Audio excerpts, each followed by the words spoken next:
So after I finished recording my own little version of the title theme, I realized that the most unique part of it wasn't really in it. To me, that part sounds like Battle of Endor stuff, and so I used Battle of Endor stuff just to kind of add a little variety. Didn't occur to me it would be something that would be referenced often. And this is what that unique theme sounds like by itself.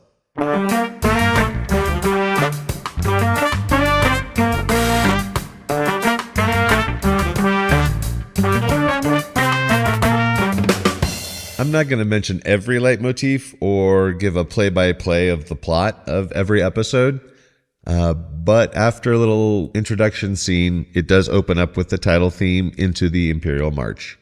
And without really knowing the right order to bring this stuff up, this scene with Ezra is repeated at the end in the finale we know, with Sabine looking over that overhang. Instead of going into the Imperial March, though, it goes into Sabine's theme because she's doing an epilogue voiceover. We'll get to the importance of voiceovers later.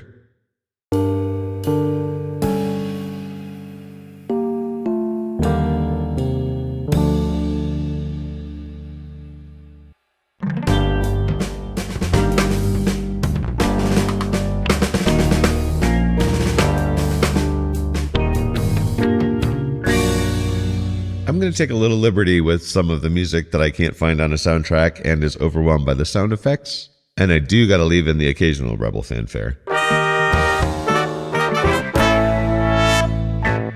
Now, the moment where Ezra and Kanan somehow sense each other in the Force uses music taken from A New Hope when Obi-Wan hears his name for the first time.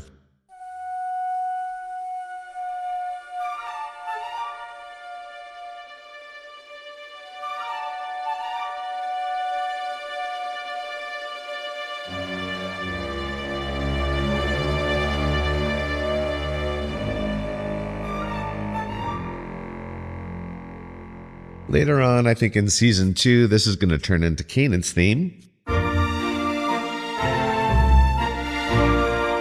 But for now, it just shows that we're kind of in that A New Hope era. Dave Filoni mentioned at one point that this show goes through a New Hope period and into an Empire Strikes Back period and ends on Return of the Jedi. I would also tend to think that Season 1 and 4 are pretty symmetrical. Season 4 is just higher stakes, and after they've learned the lessons of going through the hero's journey underworld or whatever Joseph Campbell would call it. Anyway, more Williams themes. It seemed like more direct lifts of just incidental music the first time I watched the show, but these are, reused themes.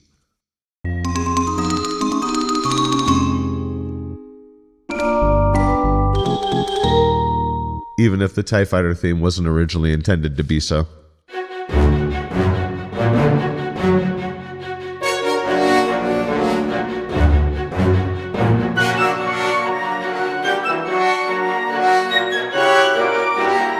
The next original theme to be eerily similar to a John Williams theme is Calluses.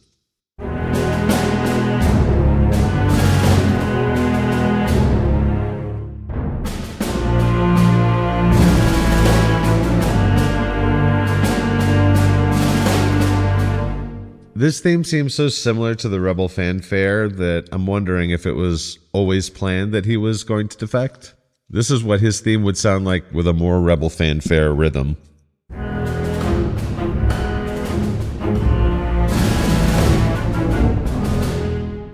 Now we're introduced to Ezra's theme at kind of an interesting point. Usually leitmotifs are introduced with a character entrance or a character doing something rad.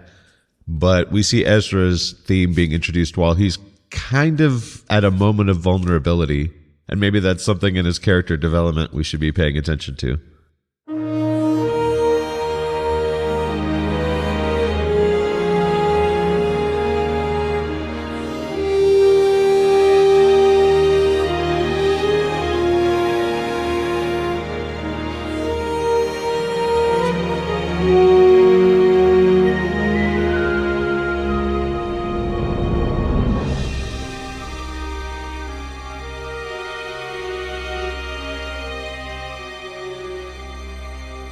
If we're trying to make connections to John Williams music, I would say that rhythmically, that theme reminds me a lot of Leia's and Han's theme. Now, I mentioned voiceovers earlier, and this double episode has two pretty important ones. The first one is Hera more or less giving the main theme of the entire show. That's when she says, if all you do is fight for your own life, then your life is worth nothing. That's kind of accusatory and harsh, but the theme of self-sacrifice is the driving force behind every season finale of the show, and very much plays a part into the series finale. A 5-note version of the aforementioned very important title theme plays under this.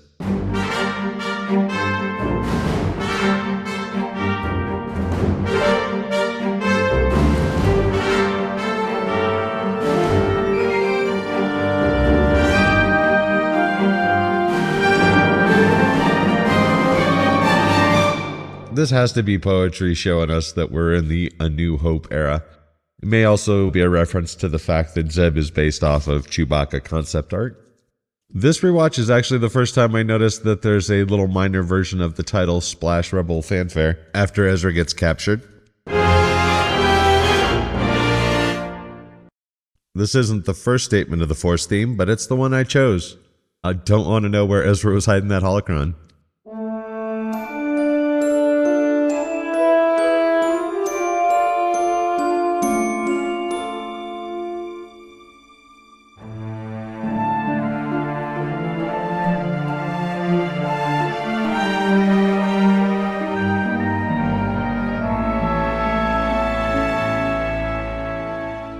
Now that second voiceover, which comes from Obi-Wan's changed message from the Jedi Temple and the end of Revenge of the Sith, that seems to me to be kind of a statement about where we're at and where we gotta go. And that's followed up by what appears to me to be the final new theme in this video, and that's for the Inquisitors.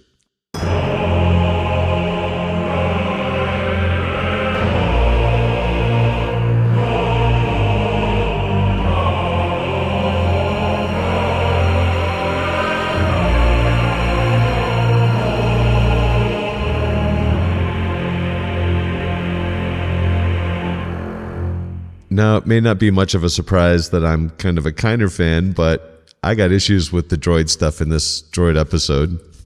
This is the droid theme from Empire Strikes Back.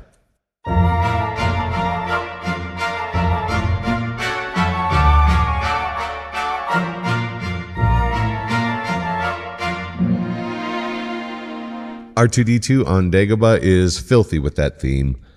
What passes for the droid theme in this episode, though, is stuff from the beginning of Return of the Jedi that's kind of based around Jabba's theme. And if you don't know Jabba's theme,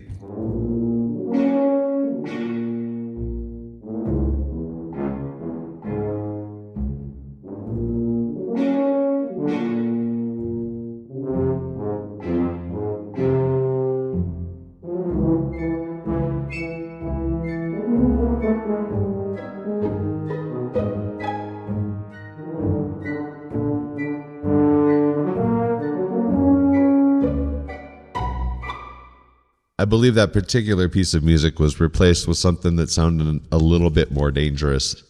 Anyway, this is the stuff that shows up in this episode.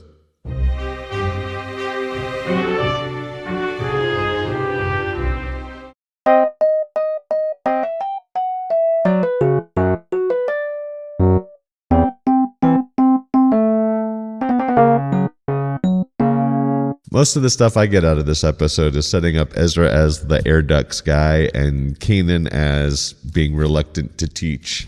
We do get a little backstory with Callus and Zeb, who's the universal support character. Poetry. And now, for some reason, the hand on the shoulder thing.